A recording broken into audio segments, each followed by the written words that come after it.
जी निदा, इन वक्त मां कराची जिला के गुलिस्तान जोहर में मौजूद आया। गुलिस्तान जोहर जो ही जोहर चौरंगी है, जिते रात के टाइम जो काफ़ी रश होंगी, पर सिंध हुकूमत पारा जो नोटिफिकेशन कढियो वियो आहे त 6 वगे जो दुकान बंद थींदा ऐं 8 वगे खां पोइ जेको घर खां ॿाहिरि निकिरंदो त उनखे जेको आहे गिरफ़्तार कयो वेंदो। गैर ज़रूरी माण्हू कोई बि ॿार जेको आहे न निकिरे। जेकॾहिं कंहिंखे इमरजेंसी आहे त हिकु उनजो घर जो भाती ॿाहिरि निकिरी सघे थो। ऐं गाॾीअ में बि हिकु ड्राइवर ऐं हिकु माण्हू खां सवाइ वधीक जेको माण्हू सवार थींदो त उन ख़िलाफ़ कार्रवाई कई वेंदी। ही गुलिस्तान जोहर जो अवां मंज़र ॾिसी सघो था त गुलिस्तान जोहर में मुकमिल तौर जेको आहे त लॉकडाउन असांखे नज़र अचे पियो। मार्केट्स बंदि आहिनि, उन सां गॾोगॾु जेके मुख़्तलिफ़ दुकान आहिनि उहे 6 वगे पुलिस पारां बंदि कराया विया, जंहिंखां पोइ शहरी जेको आहे त हिन वक़्तु घरनि ताईं महदूद आहिनि। कुझु असांखे ट्रैफ़िक हिन वक़्तु जोहर चौरंगी ते नज़र अचे पई, पर हिन टाइम जेको आहे त जोहर चौरंगी ते सवे माण्हू हूंदा हुया। मेन इलाइक़ो आहे गुलिस्तान जोहर जो।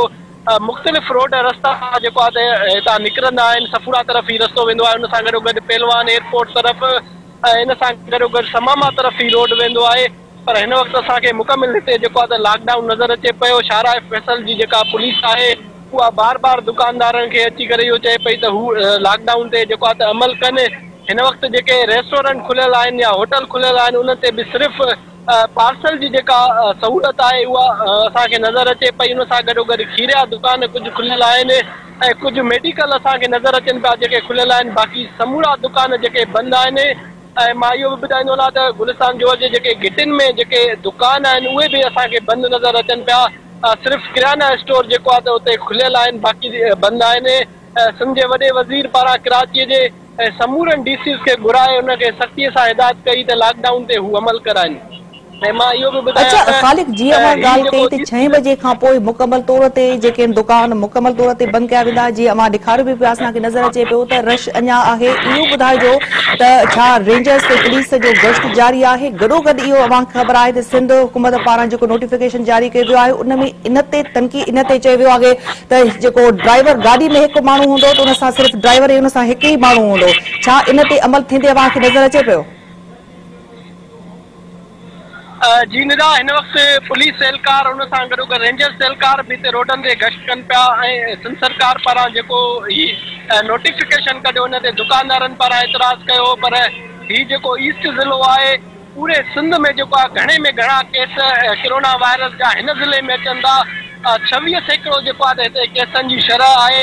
जेको वॾे वज़ीर बि पाण प्रेस कॉन्फ्रेंस में चयो, उन सां गॾोगॾु जेका सिहत वारी वज़ीर आहे अज़रा पेचू उन पारां बि इहो बयानु जारी कयो त पूरे सिंध में जेको आहे त वधि में वधि जेको केस आहिनि उहे हिन ज़िले ईस्ट में आहिनि, ज़िलो ओभर जंहिंमें असीं हिन वक़्तु मौजूदु आहियूं। दुकानदार ऐं शहरी जेको आहे त सिंध सरकार जे हिन नोटिफिकेशन ते नाराज़ आहिनि, पर जेको आहे त हिन वक़्तु कोरोना वायरस जा केस ईद खां पोइ तमामु घणा वधीक जेको आहे त असांखे नज़र अचनि पिया। 26 सैकड़ो शरह जेका हिन ज़िले जी आहे, जंहिंजे करे अस्पतालूं बि फुल थी वियूं आहिनि। इंडस अस्पताल जो जेको चेयरमैन आहे डॉक्टर अब्दुल बारी उन पारां बि इहो बयानु ॾिनो वियो त हिन वक़्तु इंडस अस्पताल फुल थी चुकी आहे। उन सां गॾोगॾु लियाकत नेशनल अस्पताल, आगा खान अस्पताल, उते बि हिकु बि मरीज़ जेको आहे त न पिया वठनि, बेड भरिजी विया आहिनि। नीपा ते जेका डाओ अस्पताल जी कोरोना वायरस जे मरीज़नि लाइ जेका अस्पताल ठाही वई आहे उते बि बेड फुल थी विया आहिनि इमरजेंसीअ में। हिकु बि माण्हू जेको आहे त हू दाख़िल नथा कनि, छाकाणि त अॻ में ई पूरे मुल्क में वेंटिलेटर जी ख़ालिक हिते असांखे ॿुधाइजो, जीअं अवां समूरी सूरत-ए-हाल जे हवाले सां असांखे अपडेट कयो, शहरनि जो छा चवणु आहे? यकीनन उन जी अवां सां ॻाल्हि ॿोल थींदी हूंदी। इन हवाले सां शहरनि जो कहिड़ो मौक़िफ़ आहे? छा इन ते अमल कंदे नज़र अचनि पिया शहरी? शहरी त घटि अमल कनि पिया, पर सिंध हुकूमत पारां सख़्तीअ सां ही लॉकडाउन कयो पियो वञे। पुलिस एहलकारनि पारां काल्ह राति बि जेको आहे 150 खां वधीक शहरी गिरफ़्तार कया, जंहिं ते केस बि दाख़िल कयो वियो। पहिरियां बि जेके लॉकडाउन थियनि पिया उन में इहो थिए पियो त दुकानदार जेको आहे त दुकाननि जे ॿाहिरां वेही करे ऐं हू जेको आहे त अंदरि सामान ॾियनि पिया ऐं शटर मथे करे पोइ दुकानदार जेको आहे त ख़रीदारनि खे अंदरि कनि पिया। पर हिन वक़्तु पुलिस एहलकार जेको आहे त सख़्तीअ सां ई लॉकडाउन कराए रहिया आहिनि। जेको दुकान जे ॿाहिरां बि माण्हू बीठल आहे उनखे बि जेको आहे त हू वेहणु नथा ॾियनि। ऐं शहरनि जो त इहो चवणु आहे त हुकूमत खे घुरिजे त 6 वगे लॉकडाउन न करे 24 कलाक ई मार्केटूं खोली वञनि, छाकाणि त जॾहिं टाइम हू रखनि था 6 वगे जो त उन टाइम जेको आहे त मुख़्तलिफ़ दुकाननि ते रश भी थी वञे थी ऐं माण्हू ख़रीदारी लाइ ज़ोर बि भरनि था त 6 वॻे खां पोइ दुकान बंदि थी वेंदा। शहरनि जो इहो चवणु आहे त हुकूमत खे घुर्जे त 24 कलाक ई दुकान खोलण जी इजाज़त ॾिनी वञे ऐं छाकाणि त 24 कलाक दुकान खुलियल हूंदा त माण्हू जेको आहे त ख़रीदारी लाइ कहिड़े वक़्तु बि घर मां निकिरी सघनि था। हीअं जेकॾहिं हुननि टाइम मुक़ररु कयो आहे त हर माण्हू घर मां निकिरे थो ऐं हुननि खे इहो ख़ौफ़ आहे त 6 वॻे खां पोइ हुननि खे सामान न मिलंदो ऐं हू जेको सामान हुननि जो घुर्बल आहे उहो ख़रीद करण लाइ मार्केटुनि में अचनि था, जंहिंजे करे मार्केटुनि में बि रश थिए पई। हिन वक़्तु अवां ॾिसी सघो था त हीउ जोर चौरंगी वारो इलाइक़ो आहे जिते मुकमिल असांखे अंधेरो बि नज़र अचे पियो।